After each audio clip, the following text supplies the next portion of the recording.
Universal Orlando Resort for over 4 years, you are listening to the unofficial Universal Orlando podcast.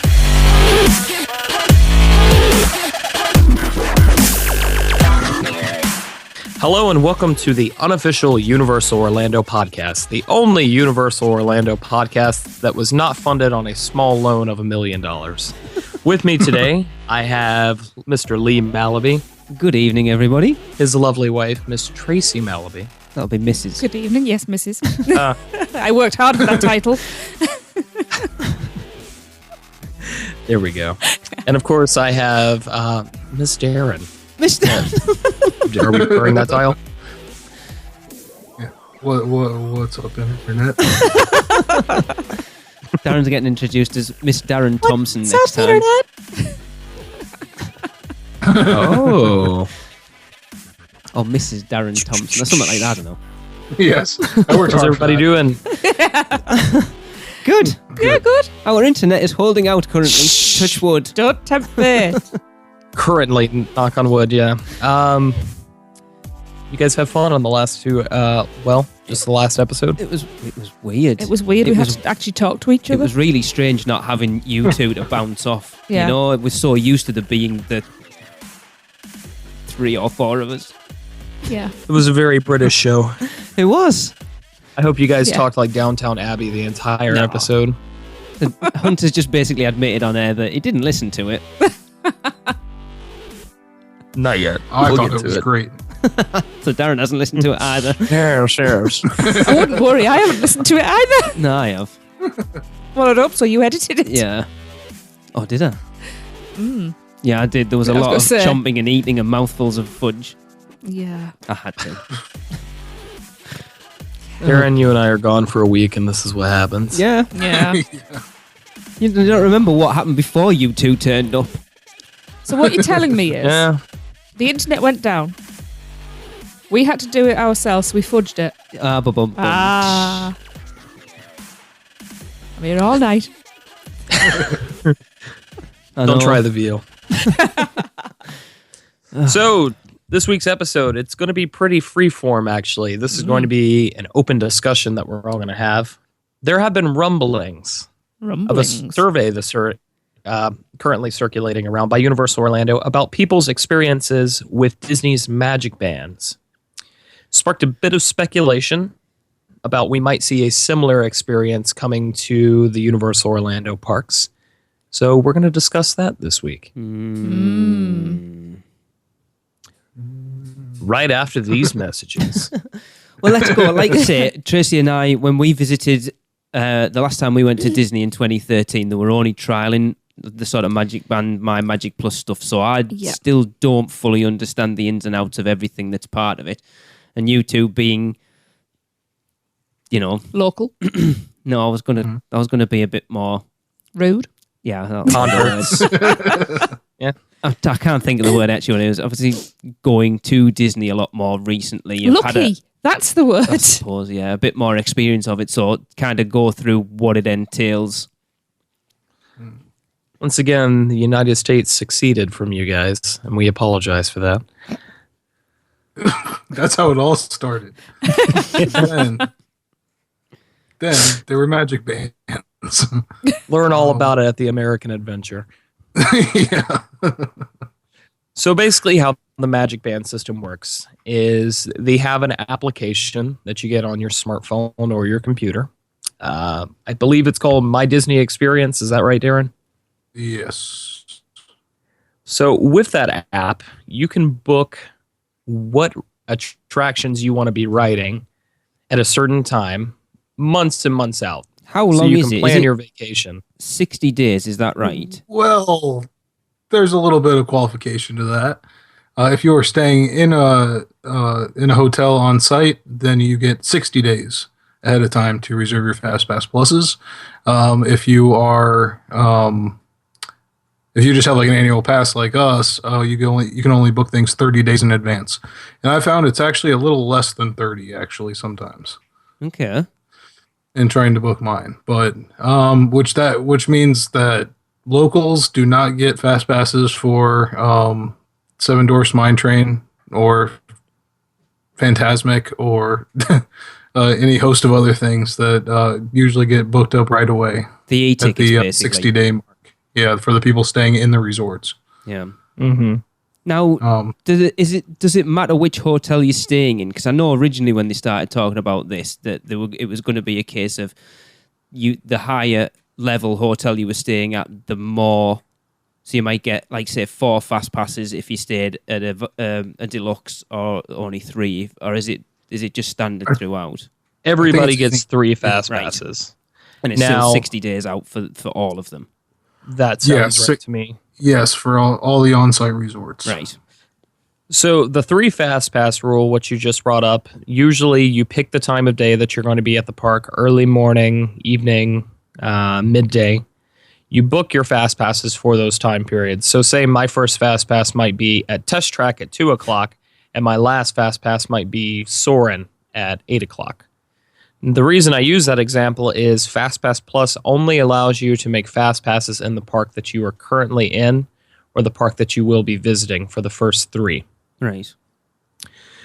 After you have used all 3 of your fast passes, then if you decide to park hop, or if you decide to stay in that park, you can add a 4th fast pass, and then you can keep adding fast passes throughout the day after you use that additional fast pass. So I've had up to 8 One at a fast passes time. in a day. Yeah. Yes. Right, one at a time, and you have to go to a physical kiosk. So effectively, that after you've used your 3rd one, FastPass goes back to how it used to be. Kind of. What, Well, none More or left? less. Before, you could just run through and grab them at all of the rides, right? You Like, had to have, Yeah, you'd have if that you window. had an active fast pass, you could not grab another fast pass at that Yeah. time. Oh, only one. Well, not at that ride, but I'm saying No, couldn't- say No, for the instance, I couldn't get one resort-wise. for 10 o'clock at Big Thunder, run over to Splash Mountain and get a fast pass right after that. I have to wait till my return time for Big Thunder. oh, okay. I've got to be in that window, and then I can get a new fast pass. Yeah. Which is basically the guest assistance card situation over there right now. Because I was just looking into that. So they kind of converted that and switched that over to the guest assistance, and then they started the new Fast Pass Plus for regular visitors. But I know I can say that it's very effective. It works very well and makes a lot of sense when you think about it. Yeah, I mean it's always nice at Universal to have that option, to pay, an extra amount and then have fast pass throughout the day, or staying on site and getting unlimited. That's something that you definitely can't get over there. And it would be very impractical for them to do that as well. With the Yeah. So size of the going, crowd. I think Darren and I are in the same spot where we've gone to these parks so many times, especially Universal. Yeah. And, being local, we might look at a wait time and be like, you know what, Transformers, that's a great ride, but it's 30 minutes and I don't really feel like standing in line for 30 minutes. We kind of get into that situation where it's like, we're local. We'll wait till it's 5 minutes or whatever.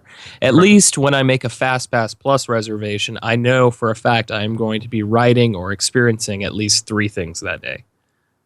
Very true. See, this is where I start to get a bit PO'd with it, because I'm spending a lot of money to come out there. Let's not get And there I know, just but yet. I don't want to be only riding 3 things. I have a lot of issues. I have a lot more things against. But I don't fully understand it. But being a parent, I see a lot of pitfalls. Right. As far as the actual remember magic that. bands go, I assume if you are staying on site, you will get them as part of your package. How does that affect, you Yes. guys who are local? Do you have to buy your magic bands? How does that work? You get one with any annual pass that is also included. So what about if for us going over, if we went over and bought a 2-week ticket, how would we get ours? You would just use the tickets. So we can't get magic bands then? No, have to you can pay- buy you a have to magic buy 'em. band if you want. And how much are they? $20 for the cheapest ones. Jesus. It's more robbing. And they give you what? You can attach your ticket to it. You can attach Charge your room, can't you? Yeah, If your you're staying on room. site. Oh, because you can use it like the Apple Pay thing, can't you? Like swipe, you can attach your credit card to it and use it that way, and it's your room key as well. So it's basically what your key at the World Card used Only to if be. you're on site. Yeah. Yeah.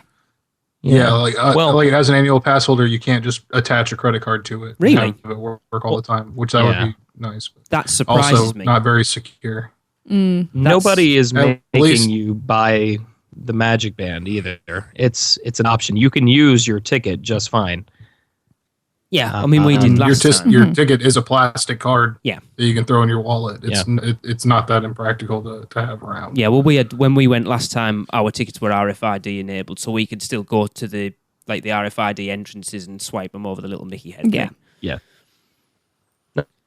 I'll say, for instance, some of us, I'm not sure if Darren's done that, but Kim and I have Magic Bands that we have purchased. So, for instance, I have a Haunted Mansion themed Magic Band that I spent $20 for. But for me, it was just nice having that as a memento of my favorite attraction. Yeah. Disney have seen a way I'm of, still using the free one. they've Yeah. found a way of making something that's practical inside the parks, but also giving you a reason to plus it and spend a little bit more money doing it. And when you've spent $2 billion or whatever it is, and I suppose you've got to clamor it back as much as you can. Yeah, it's almost silly, but I kind of view it the same way as the interactive wands. It's something that's probably just going to sit on your shelf most of the time unless you're local. But it's a nice little souvenir, and I think there's worse things that you could spend that money on. Yeah. Well, I want to throw this to Darren because Darren, you're the newer person going to Disney at the moment. Has probably spent more time at Universal over the last 2 years. Do you feel it gives you a massive benefit over the times that you would go to Universal or not? Like the difference between the two, like you obviously got Universal with no express. Let's take off that you get it after 4 o'clock, or going to Disney with the whole Magic Band, My Disney Experience thing. Is it night and day or? Yeah. Really? Yeah, definitely. Better or worse? Oh yeah. Well, especially with the Fast Pass and that considered, if I go to Universal and it's a slightly busy day, I'm going to be waiting in lines for a lot of things. And then at Disney with the Fast Pass, like Hunter said, I know I have at least 3, and I can do more than that. So 4, 5, 6 different attractions. I just have to keep going back to the Fast Pass Plus kiosk, which is a little annoying, but not terrible. And then also they have, also included in the interactive elements around the park, like Sorcerers of the Magic Kingdom, the card game that they have there. Yeah. That's all through your Magic Band now too. Okay. You can just use your Magic Band as like your key card to open up the portals and those kind of things.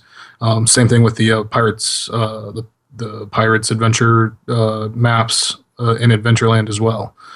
So they have found interesting little ways to use them. Also like a test track and that kind of thing. You load your car up on that when you go to load it onto the actual vehicle. You do it through your Magic Band now. So they found interesting ways to use it other than just being the Fast Pass as well. But I think mainly what it boils down to, it's really easy to just walk around with your ticket and your Fast Pass system right on your wrist. And it's lightweight. It's not like intrusive or anything throughout the day. One cool element about it too is, they came up with a design where you could peel out the inner layer for kids. So it's not like all wrapped around crazy, one size really does like fit everybody. Yeah.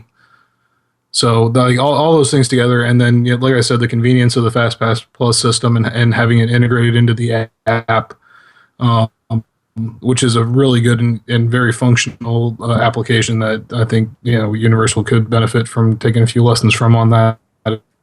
We can take some notes from. Yeah, yeah.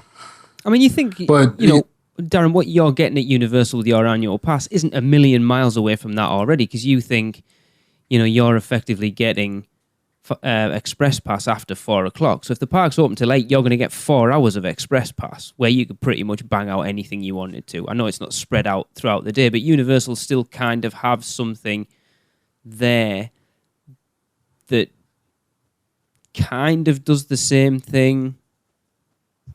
Yeah. Well, yeah, and it works. It works for people like me that have the premier annual pass, Yeah. but I was going to say that not everybody has the highest end pass for Universal either. True. Mm-hmm. Meanwhile, FastPass Plus is for anybody who is visiting that park. True. Yeah. And I have not had a time where I've waited more than, I think, 15 minutes in the FastPass Plus queue. So even though they're giving everybody that those 3 rides, a day on there, and then more when they go back to the kiosks, it doesn't add to the FastPass Plus line. Now, that's another thing you guys might not know. FastPass Plus, it does automatically select your times. So say, for instance, I can't say, hey, I need Star Tours at 2 o'clock. It's going to find me an afternoon time. It might be 2 o'clock. It might be 4 o'clock. It's just got to find where they're not having that many people using a FastPass Plus at that time. But can't you go in after you've booked that FastPass and then at a later date, like select on the a day different of? time. Yeah. You can, but it's limited in its flexibility, and of course it depends on the popularity of the attraction. See, this is where the Universal thing, at least if you buy your express pass or you stay in one of the hotels, it's as flexible as it possibly can be. I know you're paying extra for it, but there's none of this booking times. You rock up to the front of that line and you're in. But at the same time, you've also gone during really busy times and seen that sometimes the express line is just as long or can be even sometimes longer than the standby queue. But then you just go in the other one. Well, yeah, but you know what I'm saying? Like, Yeah. it doesn't keep it managed very well. And for the people that are just, if you're staying at the resort, 9 out of 10, you're probably staying at the resort to get that unlimited express. But if you're staying I would not be surprised if we see that leave soon. yeah. So Like if they remove that as a benefit, I'm not sure how much longer people are going to have that benefit. The more park attendants they have, the less feasible that becomes. And as it's getting more and more popular, they have to adjust programs they have like that. Like, that's why Six Flags can do like a $14.99 express all day unlimited, option add-on for their tickets, because they don't have nearly as many people coming to their parks. So as you grow and grow, then you have to come up with different solutions for that, I think. Well, there's a question for you then, Hunter, at you. Do you feel this is better than it? So you go like to what they class as legacy FastPass used to be, where you walk in, you've got your ticket, you go to the attraction, you put your thing in, you got your time out, and then you could get one as either once that window opened or whatever the specific time was. Or do you think it's better now? Here's the thing. If you're there just to ride rides, I think if you were there just to ride attractions, the older FastPass system was better for you. Because say, for instance, how I used to do it when I would go to the parks, just me, because the year I was at my college program was actually the last year for Legacy FastPass. So we would go to Space Mountain, ride that, get a FastPass for that immediately cross over, go to Big Thunder Mountain Railroad, get a time for that, go back over and say wait in line for Splash Mountain, then go to Big Thunder Mountain. But it's a lot of crisscrossing across the park. Yeah. Going back and forth, which if you're energetic and if you're down for that, which honestly I could even do right now, it works great. But if you kind of want to take it easy and you want to enjoy the parks and your surroundings and just kind of take in, what's there in that area that you happen to be in at that time, I think the new system works a lot better. I don't feel like I have to rush constantly from location to location to get a FastPass. Here it's more like, hey, I know I've got to be back in Future World by 2:15 to ride Spaceship Earth, but it's 1 o'clock now. Let's hang back in World Showcase. There's no rush. They give you that hour leeway. The only benefit I can see from FastPass Plus is if you're a family going over at a really busy time where you can guarantee that we want to go to the Magic Kingdom and we want to ride that, and that. And I actually disagree with you there. Why? Because we have kids. And for all I know that you have to be regimented to some degree with your holidays, I also know, especially when you've got kids, you need that flexibility. Because your kid can get up that morning and decide to throw up all over. You have to change your whole itinerary. With this, you can't. How many times have we had, well, okay, it was you, but how many times have we had to reshuffle our itinerary because we've lost a day to a hurricane or illness or something? Once, and it was all on the same day. But even so, this is what I'm saying. And I'm sorry, but when you've got kids, I don't think it does work. I think it actually makes it harder when you're traveling with kids. You know. Now, you are not booked into that. So say you make a fast pass 2 months in advance. And then the morning of, you're like, okay, I've even done this. I'll book a fast pass for the next day. And I wake up and I have to be at the park by 11 o'clock. I live an hour and a half away. And it's, 9:30. It's 10 o'clock. You can actually change the fast pass time reservation as long as there's other spots available for that day. So I can reshuffle my schedule to be 2 o'clock that afternoon. I'm not locked into that permanently. You can change what the fast pass is for as well. Yeah. Yeah. My concern there, though, is if it's an e-ticket ride and your kid's got their heart set on it and something happens that you can't go to the park that day, maybe that's the only day you could have gone to that park. You're risking... Yeah, there is that point. I don't know we're going to come across as being really negative towards I've also got another problem. This is probably coming across as a Brit or a European. It costs us a lot of money to get across there. A lot of money. And I don't know anybody from this side of the pond that goes over there expecting to relax because we want to get value for money, which means hitting the rides.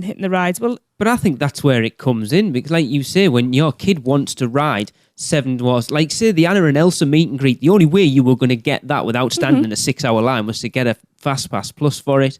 So 30 days, 60 days out, whatever. If my child wants you to stand in that line, I'd be putting it up for adoption again. Yeah, well, this is true.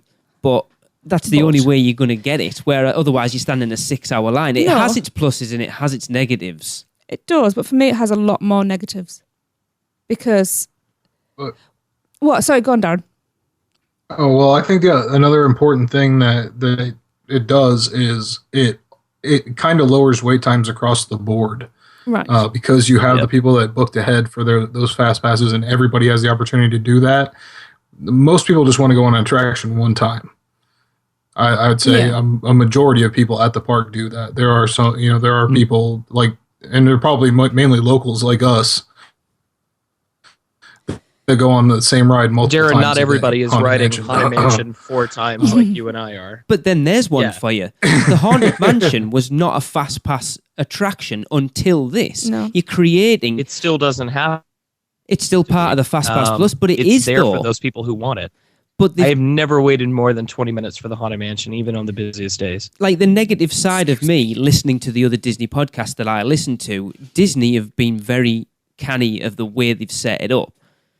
That they've created demand for attractions that was never there by making you choose. Are there any parks now where it's still tiered or not? Yeah, What do you mean? Epcot. Epcot is where you got like some attractions you only get one of. Like when Soarin's open, you can only have Soarin' or Test Track. Right. You can't have both. Yeah, and then you can pick 2 from a lower tier, as well. It's the creating demand. Like Spaceship Earth never had a line. Now you've got this. People are going to choose it, and it's going to have a line most of the day. I would expect. I don't know whether that's true or not. But I suppose the positive of that is if it's creating a line there, it's freeing up other areas of the park. Spreads the crowds out. I understand that a little bit. See, after our last trip... Soarin's wait times went from 2 hours, 2.5 hours, to I think they were averaging about 100 minutes. Still so ridiculous. you do get a lot of leeway there. Yeah. Mm-hmm. See, I'm still not sure why anybody would wait that long. No, I long agree. for Soarin', but that's neither here nor there.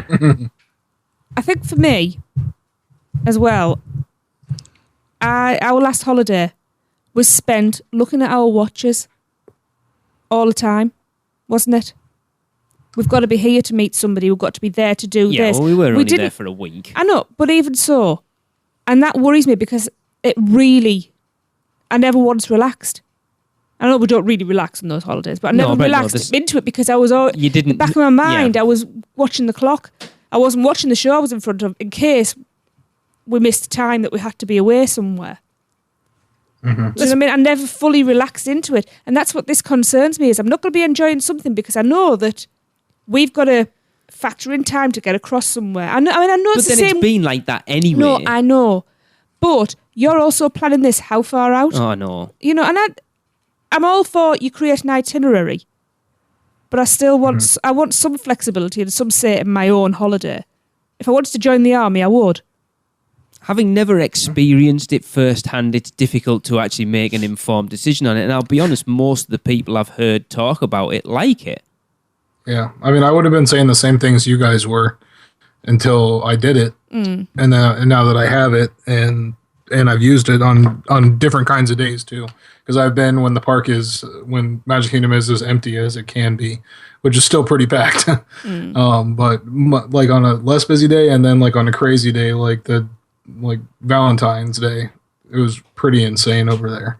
And seeing the benefits on both of those days. Now, there are frustrating things like we haven't been able to get Seven Dwarfs Mine Train, and we probably won't ever be able to get a fast pass for it, and not for years. And I think that has what you said, Lee, where you said that it creates like an artificial wait time for something that probably isn't as great as people are waiting for. That's the situation with that, definitely, because that thing is in such high demand. You've got the fast passes run out 60 days prior every day, even on some very slow days. So people my point of view is if you want to write it. At the most, you're going to wait. The longest wait I've ever 2.5 hours yesterday on a slow day. Jeez. I'm not Is that the posted wait time or how long people were actually waiting? Because we all know Disney grossly overestimates their wait times. How much is a day ticket to? 110 or something now, is it? It's open what? 103. Approximately how many 103, hours? is it? It potentially could be open like 15. Well, let's average out and say 12. It's usually open. It could open in the summer. It's open at like 8 till midnight.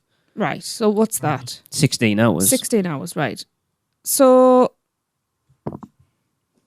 hang on. Talk amongst yourselves. I'll come back to this. It's about $8 an hour. So it's $8 an hour. Yeah.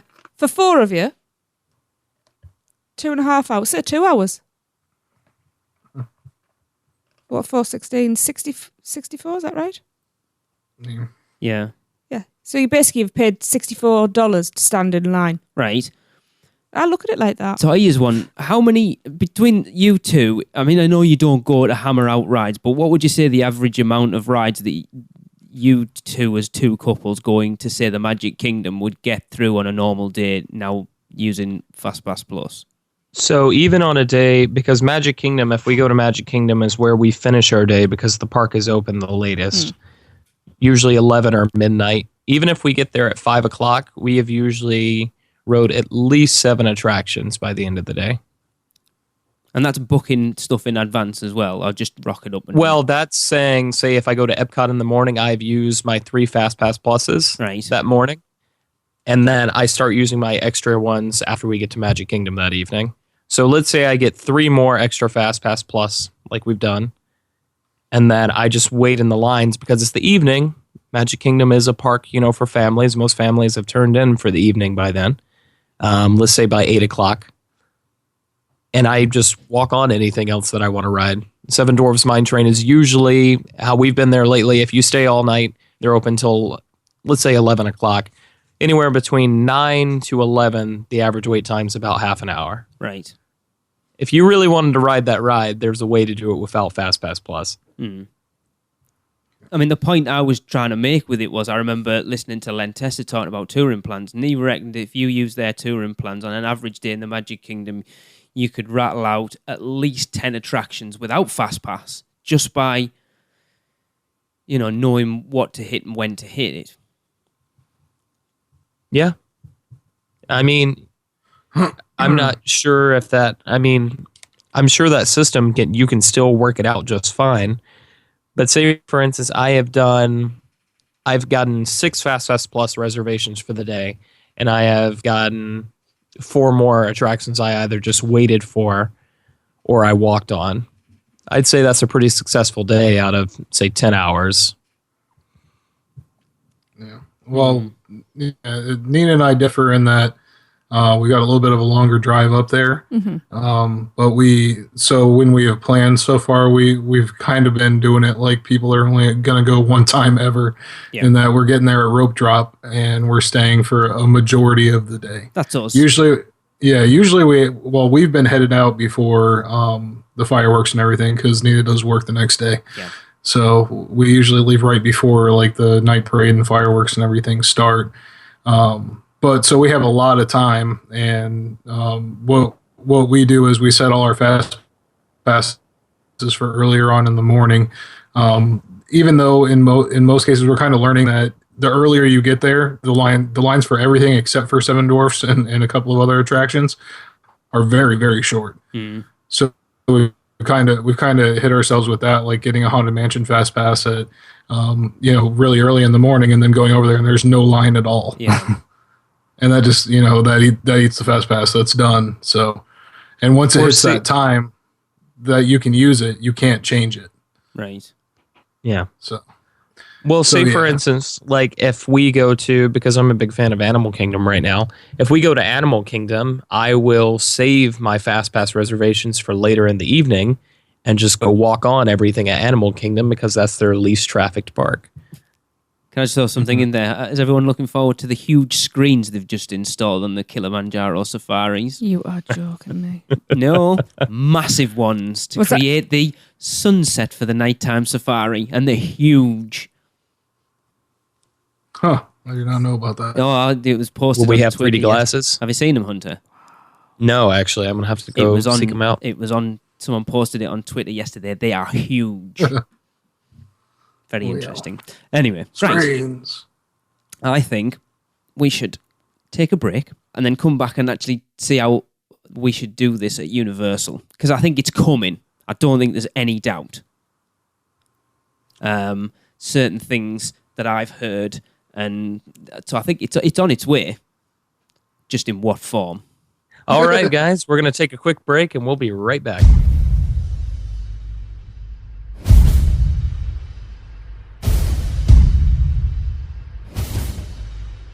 Ladies and gentlemen, the 8th wonder of the world is returning to Universal Orlando Resort. So let our friends at Fairy Godmother Travel take care of the resort reservation. They are a Universal Parks and Resorts specialist, as well as being an authorised Disney vacation planner, and their service is free to you. From the awesome Cabana Bay Hotel to those other hotels run by a mouse, Fairy Godmother Travel can book all your Orlando vacation needs. So, you don't need to miss the chance to see the amazing King Kong in the flesh. And please make sure to let them know that you heard about Fairy Godmother Travel because of UUOP. Because every UUOP referral helps us to continue to bring you the greatest Universal coverage. Contact them today by phone at 832-284-4002 or toll free at 888-939-642539 or go to fairygodmothertravel.com. Let Fairy Godmother Travel make your next vacation magical. We now return you to your regularly scheduled programming. Hello, welcome back. I guess now we're going to get back to punching each other in the face over this discussion. Well, you've got us who've never used it and you guys who have used it. We're obviously... A mate that's just angry at everything. I just don't like being told what to do. You know this. Yeah, unfortunately, I've listened to a lot of the other podcasts when it first came out. Like Len Tester's talked in depth about how it's basically a money-making tool for Disney because they can judge where people are, at what time, how busy each ride's going to be, you know, how to staff things. Like, say, you've already created another collectible for Disney to have with the Magic Bands. But anyway, we are a Universal podcast and we've spent the first half an hour talking about Disney. I had, I'm assuming it was a listener, get in touch with me a couple of weeks ago and said they're already testing RFID wristbands at Wet n Wild. Okay. Now, bearing in mind that Wet n Wild shuts in December this year, and is Universal own it, what better place to trial that type of technology? Makes sense. Now, what I hope Universal do if this comes is that they've sat and watched what Disney have done with it over the last 2 years, sort of took note of all the guest feedback, and will implement something that kind of takes the best parts of it. But see, it's such an awkward thing because Universal, as it stands now, doesn't really have anything like that. You know, they've kind of took away Express Pass is there, but it's not. You're going to go from kind of non-existent Express Pass. It's there, but it's not like it. You know, Disney went from how it always was to Magic Bands, whereas Universal, they had that. Because I remember going, was it the second time we went, Tracy? And we literally went into Islands of Adventure and spent an hour walking around the entire park getting fast passes, getting express passes for everything. Yeah, we didn't use half of them. Because unlike Disney at that point, you could get as many as you wanted from every attraction. You didn't have to wait. Because we still got the Jewel and Dragons ones. I've got a picture somewhere of me with them all fanned down. It's like a pack of cards. Could have made it rain. And then they got rid of it and obviously went to the paid Express Pass thing, which I don't think I would ever pay for Express Pass to go into parks. Not the one time only. This is where, all right, Disney are kind of forcing you to stay on site by saying if you stay on site, you'll get your Magic Bands and you can book everything 60 days out. Universal are doing it a different way by saying, well, if you stay on site, then, or at least in the 3 deluxe ones, you'll get unlimited express, and that for me is a much better benefit. Well, we have talked about maybe seeing if we've not got any kids, seeing if we can afford to stay on site the entire time. Well, take Thomas for example. When we met up with him in 2013 when he came out, we met him at lunchtime and he'd rode Spider-Man 14 times. Hats off to him. It was a single rider as well. Even so. But I want to. This is the conversation we need to have now. Is if Universal brought something like this in, what would we want to see them do with it? A bit more flexibility for families, because that's my biggest concern. Well, things go wrong. I don't see them changing paid express for a little bit. No. For a little while, anyways. So I think when this first comes out, you're just going to be like, it's going to be like, here's your wristband. Your ticket's loaded on there. If you have a hotel, your room keys, it's your room key too. And if you want to pay for express, it's your express. Right. Or if you're staying on site, then it's your unlimited express. Yeah. I know there's another thing. I was listening to the Diz Unplugged a while ago, and they were talking about. We've never actually done it. It's something I would actually like to do a test of at some point. The meal deal. Apparently, if you get like a 3 or 4 day, the dining plan thing they do at Universal. Mm-hmm. If there's 4 of you doing it, you get a ticket each for each day you're doing it. And it's just like it's not like a park ticket, just like a little pull-off stub thing. And apparently you get 1 per person per day. So you imagine, like Darren, you complain a lot of the times about you're having your express pass and stuff, having it on your lanyard and all that crap with it only being a cardboard ticket. It was the same. Like one of the biggest things for us coming out to Halloween Horror Nights last year was we had the print at home express passes, and it's an A4 sheet of paper, and we had 4 of them, and you're having to carry that round in your back pocket and then pull them out when you go into every house and get them scanned. It was a pain in the arse. You should be able to go get that. So I'm all for doing something like that. Oh yeah. Condensing it down into a singular thing. Now, Tracy, I know you had a big complaint about it being a wristband. Yes. Because, okay, I don't tan very much, but I don't want a tan line. Have you two had trouble wearing them with it obviously being Florida and very hot and sweaty? Does that too? No. Well, it's been cold most of the times that I've gone. I think yesterday was the first even warm day since I got my pass. But no, I mean, seriously, you forget it's on. Like it's not like a big, heavy, clunky thing. So it's kind of like wearing a Pip-Boy. It's great. I don't even know what one of them is. No, it's not heavy. It's very lightweight. You don't even notice it, especially if you're used to wearing. I know a lot of people have fitness trackers or smartwatches now. Right. This is lighter and less obtrusive than even that. I don't even wear a watch. Yeah, the only thing I've kind of worn like that was those. Do you remember those Live Strong bands? Is it anything like that? It's a little bit more durable, I guess. Wider, yeah. Yeah. Wider. Yeah. Oh yeah, you can see the. I've never Oh, really two. looked at. Oh yes. Say It's about the two of size them of a next to each Fitbit other. band. Have you ever had trouble with them coming off then? Because it's not Oh. like a full wristband, is it? Never. It's got two No. interchanging locks. It's waterproof. Never had any issues with it. Right. Here's a question, just health and safety and everything. So if you happen to get caught in something, how easily would that come apart? If I yanked Safe. on it, it would pop off. But say, for What instance, about your just- magic band? I'm just thinking it's a health and safety issue, Yeah. but but probably no more than a watch. The lanyard is probably much more of a health and safety Yeah. issue, I'd say, especially since I got mine caught on Rip Ride Rocket and almost choked myself to death there. Yeah. Yeah.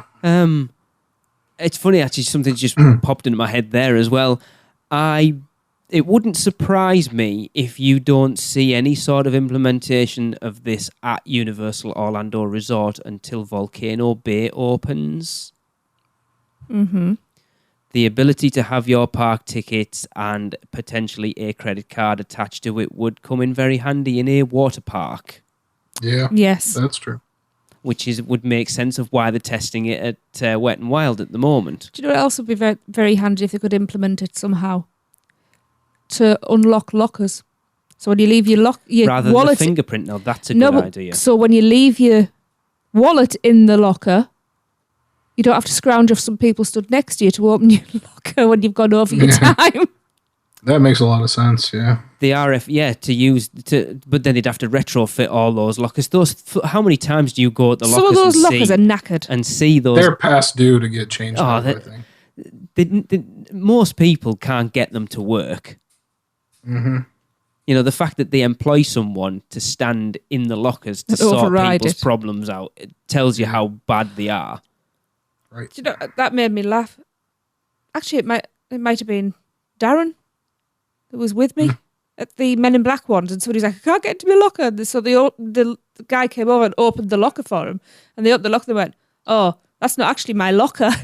He could have kept his mouth shut. Yeah. But yeah, I mean, you think about Stockton Swimming Baths when we go, they have the same, I don't go there. but they have the same thing. Your little wristband, you just hold it up to the locker and it opens up. Don't they?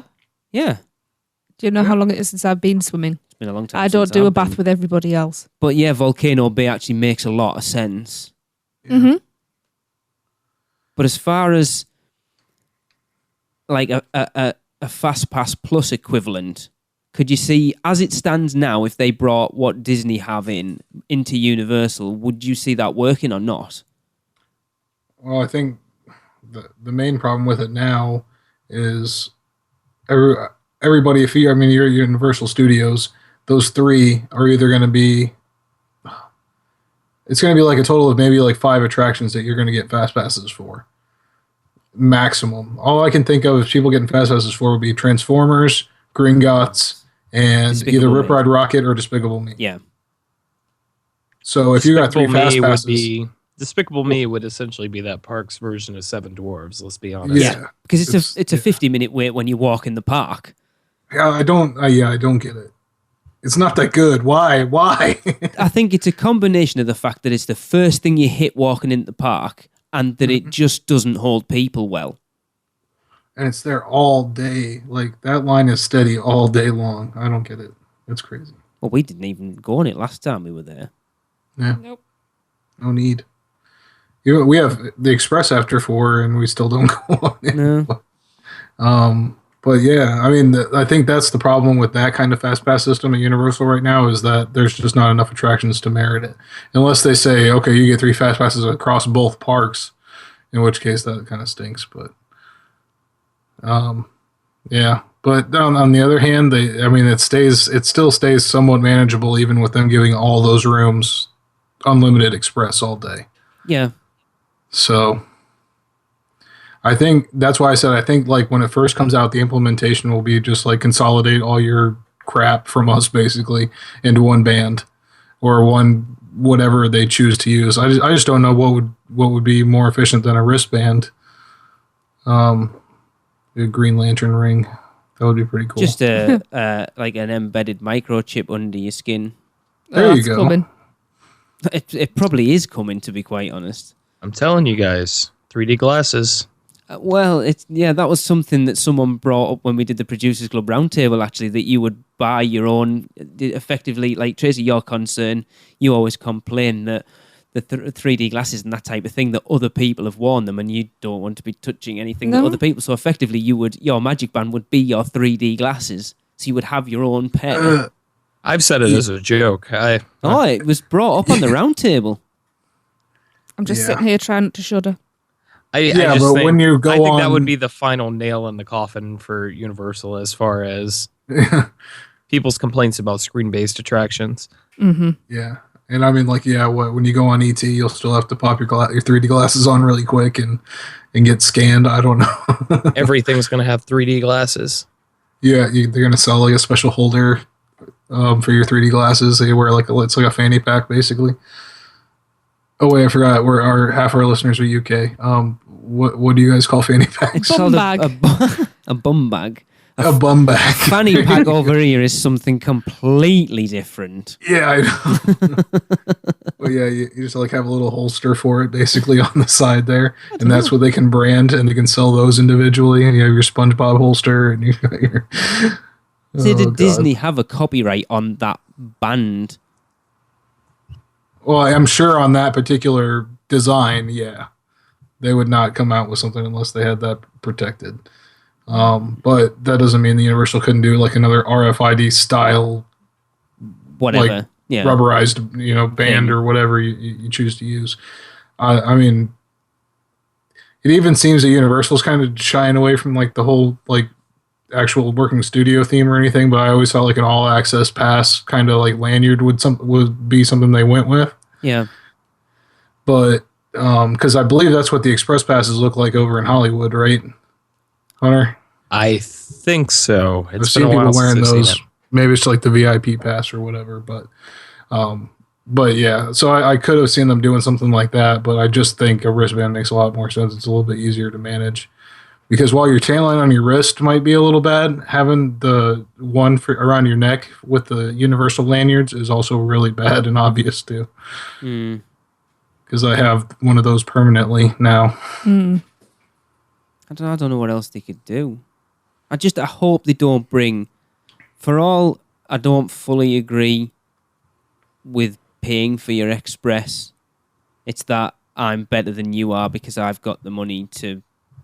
But you did it. To Yeah. be fair, you stayed on site to do that. Yes. Look, Precisely that. we And you got a spent- VIP tour. that's the one. To Yeah, Halloween Horror exactly. Nights. Yeah. To be honest, the amount of money we'd spent coming out, it was negligible at that point. Because I am better than all them. That's fine. you know. Exactly. So you could even walk by the fast pass people Okay. and be like, haha. So what you're saying is we need a Kickstarter or GoFundMe to just hire the whole park out. Yeah. Fine. Exactly. Okay. That's the best way to do it. So Hey, poor people just pay for Orlando it. can do it, so can we. But yeah, I hope the whole booking things way in advance, I hope they don't bring in as part of it.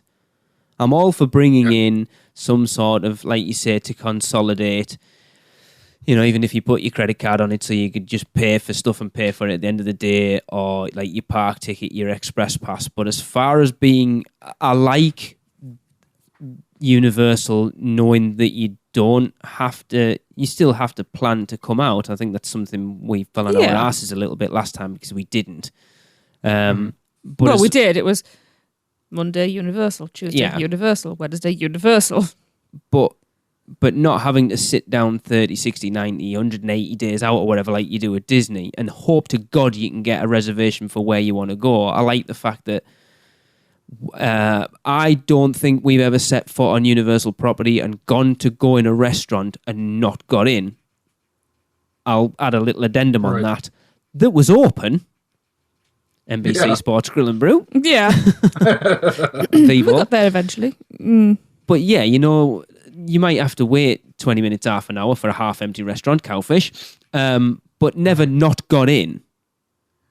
Well, yeah. Well, I mean, and the ADRs have been going on longer than the fast passes at Disney, right? So I wouldn't consider that essentially a fast pass problem. No. But I think they've wrapped it all into the whole Magic Band Fast Pass Plus thing. It's kind of the precursor to what they've done with FastPass Plus, really. I like the way the Express Pass works at Universal. That if you feel you want to go out and buy it, that it's not wait times. You're not like, oh well, we have to be here at 10 o'clock. We have to be there. Like Tracy's big complaint was she doesn't want to be watching a watch all day. Whereas if you've got the Universal Express Pass, you just go when you want to go because it's not time based. Yeah. It is, yeah, no, definitely. Having an Express Pass at Universal is a lot more relaxed. There's no way to get around that. But I don't see them implementing anything like that unless they had as much traffic as Disney gets in, which they don't have anywhere near as much, even on the busiest day. No, but I've spoken to people recently that Travis in particular I've been talking to, and he's been still going sort of every weekend, and he said it's way busier now than it has been for a long time. Now, whether that's a knock on of the fact that you've got Twisted Down and Beetlejuice not there, and you know the Hulk's down and stuff, whether that's a knock on with that, I don't know. But he said there just doesn't seem to be a quiet time. You know, I've spoke to him a few times where he's gone in the weekend. It's like it should be dead because it's that time of year, and it's not. It's heaving. Right. Yeah, there doesn't seem to be an off season anymore. No. That's been the last couple of years, hasn't it? It's really started to build like that. I don't know how else Universal could do their Express Pass, because I know the guys over at Orlando Informer were talking that they expect it to change. What it is now and what it will be in 2 or 3 years' time is not the same thing. But I don't know how they could change it that's not going to get people complaining. All right. Like that weird thing now when Sapphire Falls opened, that it's in the same tier of hotels as Royal Pacific, but you're not getting the same benefits. I thought Royal Pacific was getting knocked down a tier. Let me get it straight. Portofino and Hard Rock are like the deluxe. Sapphire Falls and Royal Pacific are going to be the moderate, and then Cabana Bay is the value, but you get Express Pass at Royal Pacific and you don't at Sapphire Falls. It's slightly cheaper, I think. I don't know how they could change it without going back to how it used to be. But there's obviously a reason why they went away from that. Because they knew they could make money out of it, I suppose. Maybe. You know, Disney and Universal are only doing the same things with the Magic Bands and the Express Pass. They're giving people a reason to stay in their hotels. You know, stay in our hotels and we'll give you extra benefits over the plebs that aren't staying in the hotels. That's effectively what it comes down to.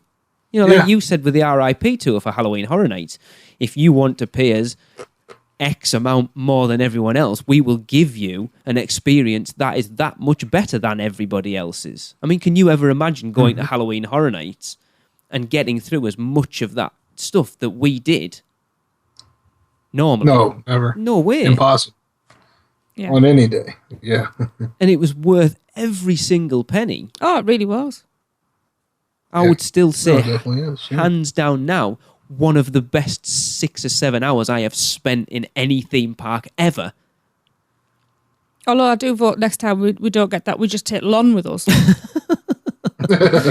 I said it before, Hunter, I wish you could have been there. It was just, we couldn't have done it with a nicer group of people. It was with having the kids there for the first time. It was just, we had such a good round range of people. It was amazing. But anyway, It sounds like a fun. Next time. It was Next stunning. time. It's a shame it's only 10 people. That's what's going to come down with us. We're going to be struggling. Oh, someone's going to have to miss out. Yeah. Yeah. Yeah, actually, now that you bring Halloween Horror Nights up, that might be the thing that you see this implemented in more. I mean, if they had an option to give 3 fast passes a night to different houses, and then if spots are available for other houses throughout the evening to do that, like at walk-up kiosks like they do at Disney, that's the time that I think that might be possible. Interesting. Yeah, so effectively, if everyone... So you could buy... Like, say they use a Magic Band, for example, like a Halloween Horror Nights Magic Band that you pay $20 for. That entitles you to 3 You'd have to buy them in advance. So it entitles you to three express passes for the houses. At set times, yeah. Yeah, 60 days out. And then you can go and book. Yeah, like say, like Disney is now, that you go up to a kiosk afterwards and book them. Because let's be honest, the crowds at Horror Nights are getting worse. The biggest complaint is they're struggling to manage them. Mm-hmm. I mean, it was weird actually, because that first night we went, we had Express Pass, and we'd done 4 houses before we used it. Yeah. Mm-hmm. It's where Chris was. Yeah, we did Freddy vs. Jason, Insidious, The Walking Dead. No, it might have been 3. We went to do the. Oh no, we didn't even use, because we got kicked out of the Purge and they gave us express passes, so we didn't even use it on Insidious. No, that's true. I think Body Collectors was the first one, so I think we only actually used like 6 of our express passes that night, and they cost us $100.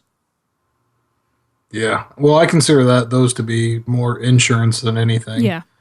To make sure that you will definitely be able to get through everything in an evening, because you might get lucky like you did. Yeah, and get through everything fast. But then there's also that struggle of, you got through everything quickly, but you got the crowd. I mean, like the scare actors before they were warmed up and ready to go.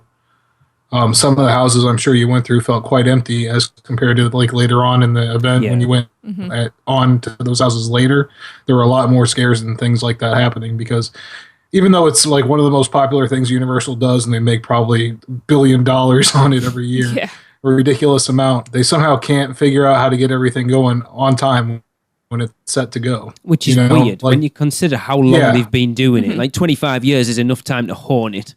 But what I'd like to say about your that, house though, not full of what I'd like to say about that, though, is when the houses were quiet, you didn't feel like you had to go through as fast. You got to look around more. Yeah.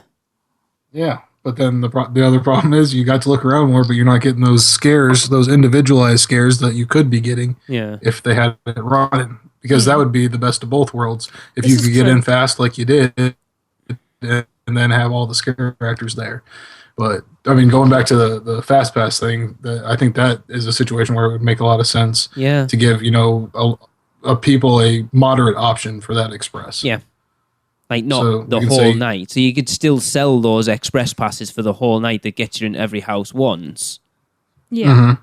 But you say, right, if you, like, say, what we said was if you buy, like, the Magic Band, it'll give you 3. Even if you said it only give you 3 at a set time. So your option is $20. We will tell you that you can go into that house at this time, that house at this time, and that house at this time. Or you can spend that $100 and just go to all of them whenever you want. They're still, it means they can manage the crowds better because they know, or will have a better idea of what houses are going to be busy when. Yeah. And still making money off the back of that. Right. True. Interesting. Yeah, and having, like we said, with the pain in the ass of having those A4 print-at-home tickets, of getting them put on your band as well, because it was a... Like, what happens if it's pouring down and they get soaked, and your barcode's buggered? What happens then? It's that same complaint that you guys have had. Or just like if you don't have a lanyard for it and you're putting your passes in your pocket and taking them out and putting them back in your pocket and taking them out again, they're almost unusable by the end of the night. So I could see that. Actually, that's a really good suggestion, Darren. Universal, if you're listening, you can credit us with that. Just Darren Schmidt. Because I think that's the biggest benefit for Disney on that side is crowd management and being able to analyze the crowd and see how it flows through the park. Like they probably have a treasure trove of data that they did not have before. Oh yeah, this Magic Band thing. Well, if Universal was to track that data, it would just be everybody in 2 sections of the park. Yeah, yeah. So. Yeah, but no, I think that's a great idea. Yeah, if there's anything crowd control wise that you want to control at Universal, it's got to be Horror Nights. Mm-hmm. Actually, you know what data I would like to see from that? How many people walk past Diagon Alley and then walk back in front of it, and walk past it again? Oh, is there something there? I just want to watch the lines go back and forth. Funny you had that conversation, did you? Yeah. With Weird. the I people find out in it front how of- stupid Joe Public are.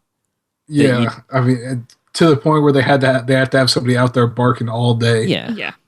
But then, Diagon alley this way, diagon alley this way, right You this know, way. completely diagon ruining alley. the immersion of the Yeah. Wizarding World. Exactly.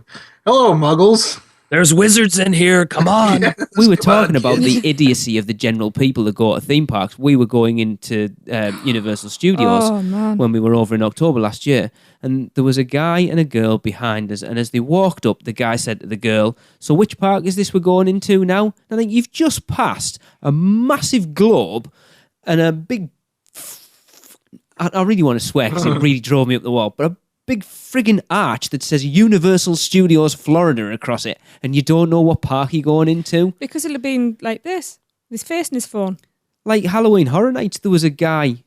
We were walking, so like round in front of the Carnival Carnage stage, and then down. You know, where they created that little sort of roadway that went down through Grown Evil.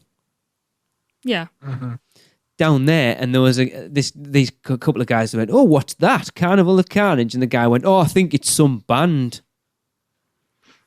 It's like, seriously, you've spent how much money coming here that you're not going to do the research to find out what this stuff is. That's 99% of people going. People. Yep. Because People. let's be honest, Horror Nights is not a cheap night out. Even if you just buy a ticket, no express or anything like that, it's not cheap. Nope, it isn't. Idiots. They are all of them. It is crazy. But I think the take home from this is it is coming. Oh, yeah. But I think sort of correlating what we've kind of talked about, I think potentially Correlating. it's got to be for Volcano Bay, at least for starters. That makes a lot of sense. It does, definitely. Mm. Like that thing, as an annual pass holder, I'm going to drag the plastic tickets up here. If you go to that water park, you're not going to want to take your annual pass in there with you Right. That's true. at all. Yeah. So the potential of having your annual pass put onto a wristband or whatever is certainly going to give you the incentive to go more. Because if you think, do you know, I don't want to go because if my pass gets ruined, that's half an hour out of my day that I've got to go to guest services and explain what's happened and then get them to give me a new one. And just time you don't want to spend doing that crap. Yeah. Yep. Yeah. Yeah. So, yeah, basically on my side, I'm okay if they do it. Basically, just consolidate all your different tickets and papers and everything that you need to have normally into one band or however, like I said, however they choose to do it. And any add-ons you have go on to that. And then also give like annual pass holders to improve on Disney, give annual pass holders an option to put a credit card on there. You still have to enter a PIN, you know, at a kiosk or whatever, That's but like just of easier everybody. than pulling my card out all the time and my annual pass for my discounts and everything like that. Just to have that all right there on that one thing. If you want to do it for that and make it more convenient, then I'm totally for it.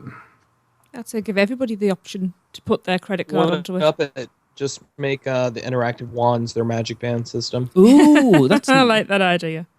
You just tap the cash register. I tell you what, It's a that's little actually spell. a really good idea.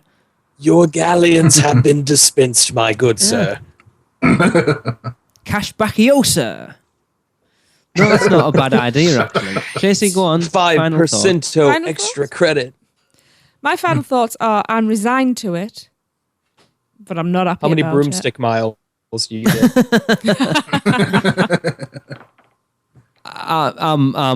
I would go along with Darren if that. I think that's the only way I would like to see them implemented at the moment. As far as change, I like the express system as it is because it's going to force me to go and stay in a nice hotel, which is really twist my arm up my back. Is that all I needed to do? But that's the only reason we stay on site, really. Yeah. Well, for you, I like to stay in a nice hotel for a change. Saying that, the one we do stay in regularly is nice. All right, yeah, I but wouldn't go back if it wasn't. But you know what I mean? I like the express pass system as it is. Would I prefer it as it used to be when you could just walk up and stick your ticket in and get your hours window out? Yeah, probably. You know me. What's the thing that I dislike most? People. Okay. What's the other thing I dislike most? Change. Don't like change. I've got a pocket full of it. Be about right. Hunter, Yes. how do you feel about the overall potential of this coming to... You know, you're supposed to be hosting this, not me. I know. I'm just kind of sitting back because I'm very conflicted on it. I'm not sure if it's a requirement for Universal Yeah. because there's a lot of attractions there, but when I go to Universal, I don't really wait that long for anything. Now, admittedly, I haven't been there in about 3 months now, unfortunately. Which will be there for the Fall Out Boy concert. Good. I want Say hello. live. I want a live report from you. All right, we can do that. Just remind me. I will. Unlike Disney, which just feels so expansive and so wide, and like I almost require more planning when I go. Yeah. Universal from right now is my spontaneous park if I just want to go hang out and ride rides I love and not have to deal with, say, like the crowds that Disney faces. Of course, I'm going to go to Universal. So I think they could benefit in some senses from having a FastPass Plus style system, but I'm not going to be sad if it never comes our way. Yeah, I agree. I think they Yeah. need something in place to sort of help crowds a little bit, but not to the extent that FastPass Plus is. I do think they're going to get rid of the pay for Express Pass, and maybe just keep that as a benefit to hotel guests. Okay. We'll see. That would make sense. It'd be interesting to see whether they change the Sapphire Falls Royal Pacific thing at some point. I find that such a weird one. Well, you don't know what the plan is. Yeah, another thing I just thought of real quick is the expectations of people that come here every year and go to Disney, and they expect those 3, fast passes, and they're getting them for free, and they can go back and get more and all those, and it's free along with with your ticket. And I wonder if that hurts Universal, or people come to Universal expecting that and not getting it, and then going, "Oh, Universal makes us pay more for that, huh?" Disney doesn't make us do that. Everyone who's listening to this is just going to go, what is happening to this podcast? Lee and Tracy are the same. They're anti-Disney, and Darren and Hunter are like, I'm not what's going on? anti-Disney. I'm not anti-Disney. I'm anti being told what to do. You go to a theme park, you get told what to do. They do need something to manage the crowds in busier times without making you spend $80 to $100 for Express. Yeah, But I also don't like being taken for a mug. Which Well, this is why we didn't go to Disney last time, because the time before when we were in, we felt like it was just the hand was out, put money in it. It was blatant. Do you think that, when they built these parks with Universal Studios and Islands of Adventure, they pretty much had resigned themselves to, hey, we're never going to be as popular as Disney, so we're not going to have to plan out a park to handle all those crowds. Maybe Islands of Adventure a little bit less so. But now that they have Harry Potter and the tide, they've brought in millions and millions of people. Now they're really kind of feeling like maybe we should have had more land to begin with. yeah, but they were never going to know that back then. No. I think when they set those parks up, it was like, we know that people are coming for Disney, and we just want to, A slice of that pie. basically, yeah. And that's how it always used to be. It was like people went for Disney and they'll take a couple of days out to go to Universal. But now Universal have got Potter, that a lot of people, not necessarily everyone, are coming for Potter primarily. I still don't know whether they'll ever be as big as Disney. I think it'll be interesting to keep an eye on what they do with the new land they've purchased down by the convention centre. Because giving them whatever they decide to do with it, take away all the backstage crap that's at Universal and Islands of Adventure and putting that down there, and then expanding the studios and islands out more into those areas potentially, or even just building that third gate down there. It's going to be an interesting few next 5 to 10 years. Universal have a plan. There is no doubt. Yeah. Oh, yeah. I don't doubt that at all. And let's be honest, at the end of the day, everybody says it, we're the ones who benefit. Definitely. I hope. We watched I'm gonna put this out there. We watched the I don't know whether either of you two seen it yet. The Dark Side of Disney documentary. Haven't seen it. We watched it on Saturday night. It was actually really, really interesting. But one of the things I got out of it was like, God, I really want to go to Epcot again. It's probably the one park I want to go. I'm looking forward to going back to Disney again at some point in the future. But Epcot's probably the one park that I miss. It's always been my favourite. World Showcase. Love it. I followed Darren and Nina around there the other weekend.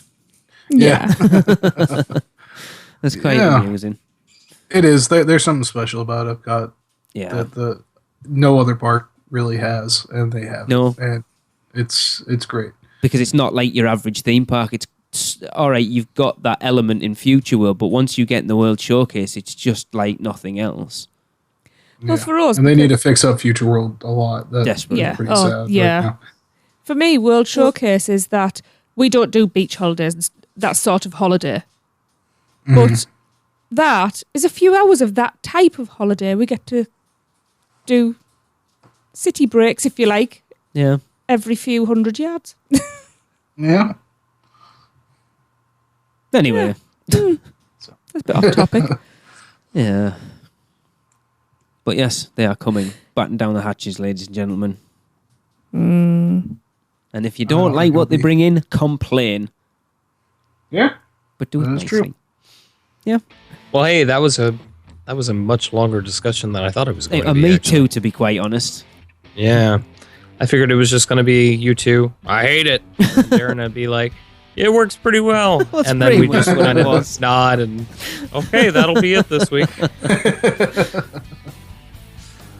Well, anyways, we hope you guys enjoyed this episode. If you want to wait, what? The show notes will be up on the blog, so if you want to comment on it, go and find them, and we'd love to know your thoughts on it.